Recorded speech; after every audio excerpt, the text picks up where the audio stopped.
के साथ हुआ था, उन्होंने तो 21 आदमियों को ठीक किया था, लेकिन हमारे तो एक एक शिष्यों ने 500-500 लोगों को ठीक किया है। अभी एक साहब राहुरी से आए हैं, राहुरी की यूनिवर्सिटी के हैं, ब्रेन कैंसर का पेशेंट था, उसको ठीक कर दिया। हाँ, कैंसर सहज योग के सिवा ठीक नहीं हो सकता है, ये मैंने पहले भी कहा था और आज भी कहती।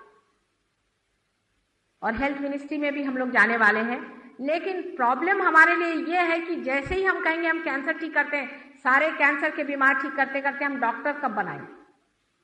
हमको तो लोगों को पार कराना है, और जिस वक्त वो पार होते हैं उनकी कैंसर की बीमारी ठीक होनी ही पड़ेगी। हर एक तरह की बीमारी ठीक हो जाए। आप कम से कम 20 साल की आपकी उम्र छोटी लगेगी, क्योंकि ये सारी जो आप सर पे खोपड़ी पर लादे जिम्मेदारी घूम रहे हैं और सोच रहे हैं कि मुझे ये करना है वो करना है, वो सब खत्म हो जाता है और सब होते ही रहता है। सब काम बनते रहता है, होते रहता है। जैसा हम चाहते हैं वो हो जाना होता नहीं है। जो वो चाहता है वो होता है, और वो जो चाहता है वो अत्युत्तम है हमारे लिए। एक उदाहरण के लिए मैं अपने ही जीवन का एक आपको उदाहरण दूं। मेरे पति पहले, आप जानते हैं, शिपिंग कॉरपोरेशन में चेयरमैन थे, और उनके लिए एक बड़ी भारी नौकरी इंग्लैंड में ऑफर हुई थी, लेकिन किसी कारणवश पॉलिटिकल बात थी तो उनका वहाँ अपॉइंटमेंट नहीं हुआ और कुछ नीची तरह की नौकरी मिली, तो उन्होंने जाना ठीक नहीं समझा। लेकिन मैं मजे में मस्ती में थी। उन्होंने कहा तुम्हें कुछ नहीं लगता? मैंने कहा मुझे क्या फर्क पड़ने वाला, मैं जहां भी हूँ मुझे तो इसमें कोई फर्क नहीं पड़ने वाला, तुम क्यों परेशान हो? मैं तो बहुत आनंद से, और जो कुछ होता है सो भले ही के लिए होता है, ऐसा ही सोचना चाहिए। परमात्मा का हर एक चीज में कोई ना कोई संकेत है। मैंने कहा अगर आप नौकरी को इतनी बड़ी चीज समझते हैं तो उसमें भी परमात्मा का कोई संकेत ही होगा। उसके अगले ही साल बड़ा भारी चुनाव हुआ और 176 देशों ने उनको चुन करके इतने ऊंचे पद पर बिठाया कि जिस आदमी की जगह वो जाना चाहते उसके भी खोपड़ी पे जाकर बैठे। तब उनको बड़ा आश्चर्य हुआ, और मैंने कहा नहीं भी बिठाते तो भी मैं सोचती ठीक ही है। तो हिंदुस्तान छोड़ करके जब बाहर देश में जाना हुआ तो लोगों ने कहा कि माता जी आपका तो कार्य क्षेत्र आप कहते हैं कि हिंदुस्तान है और ये योग भूमि। मैंने कहा योग भूमि तो है, लेकिन जितने योगी हैं सब इधर ही पैदा हुए हैं, क्या करूं? सच बात। आपको आश्चर्य होगा कि हिंदुस्तान के सारे योगी आजकल उधर ही पैदा हुए हैं, यहां नहीं। यहां तो कीचड़ जैसा मुझे लगता है, आप माफ करें, लेकिन है। उन लोगों को आप एक एक को देखिए तो आपको आश्चर्य होगा कि कितनी महान व्यक्ति एक एक, उनके लिए परमात्मा कितनी बड़ी चीज है, उनके खोज में कितनी सच्चाई है, कितनी गहराई है। सर्वस्व अर्पण करके भी वो चाहते हैं कि हर पल इसी में बने। अभी एक साहब यहाँ आए थे, वो भी यूनाइटेड नेशंस में बड़े भारी ऑफिसर हैं, हमारे लोगों से मिले। ये लोग दंग हो गए, कहने लगे भाई मुझे सिखाओ, गणपति की पूजा सिखाओ। लोगों ने पूछा तुम गणपति की पूजा करोगे? तुम तो ईसाई हो। नहीं, मैं ईसाई नहीं हूं, मैं किसी धर्म का नहीं हूं, मैं सहज योगी हूं। गणपति के बगैर कुछ नहीं हो सकता। पूजा क्या है? पूजा भी उसी असीम में उतरने की बात। नमाज क्या है? उसी असीम में उतरने का मंत्र है। प्रेयर क्या है? उसी असीम में उतरने की एक व्याख्या है। लेकिन बगैर परमिशन के, बगैर कनेक्शन के कोई भी इसका अर्थ नहीं लगता। आप करते रहें जितनी पूजा करें, किसी काम का नहीं है। आज ही एक स्त्री हमारे पास आई थी, मुझसे कहने लगे कि माता जी मुझे हृदय की बहुत तकलीफ है। मैंने कहा तुम कौन सा मंत्र कहती हो? कल मैं कहती हूँ ओम नमो शिवाय। देखिए आप कि शिव का नाम, शिव तो हृदय में बैठे, उनका हृदय में ही स्थान है। जिसने शिव को पा लिया उसका हृदय इधर से उधर होना असंभव। और वो ओम नमः शिवाय का जप कर रही है और हृदय उनका खराब, ये कैसे? मैंने एक ही बार उनको याद करते ही उसका हृदय एकदम स्थिर हो गया। शिव जी जाग गए वहां पर।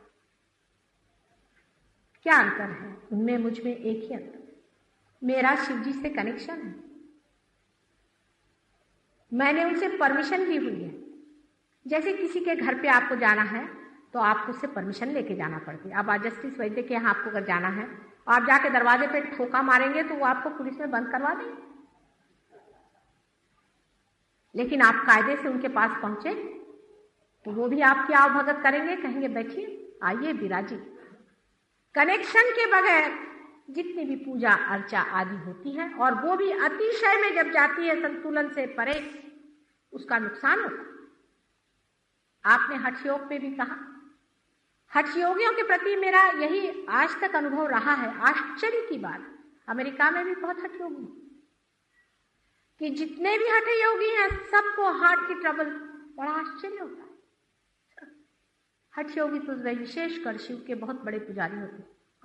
उसका कारण यह है कि हठ योग संसार में रहने वाले लोगों के लिए नहीं, जंगलों में रहने वाले हैं परशुराम के लिए। संतुलन से थोड़ा बहुत करना दूसरी बात, लेकिन हठ योग आप लोगों के लिए नहीं। अगर आप उसको अतिशय करेंगे तो हृदय का आपका प्रॉब्लम होने ही वाला। अभी आप देख रहे हैं कि संसार में एक हरे रामा हरे कृष्णा लोग आते हैं। लंदन में कितने ही उनके शिष्य मेरे पास आते हैं, उनको यहाँ पर कैंसर की बीमारी, सच बात मैं आपसे बता रही हूँ, मैं आपकी माँ हूँ, जो गलत बात है उसके लिए मुझे बताना ही हो। उनको यहाँ पर कैंसर की बीमारी, आपको आश्चर्य होगा कि इस कंठ में श्री कृष्ण का ही वास है, वही विराजते हैं यहाँ पर।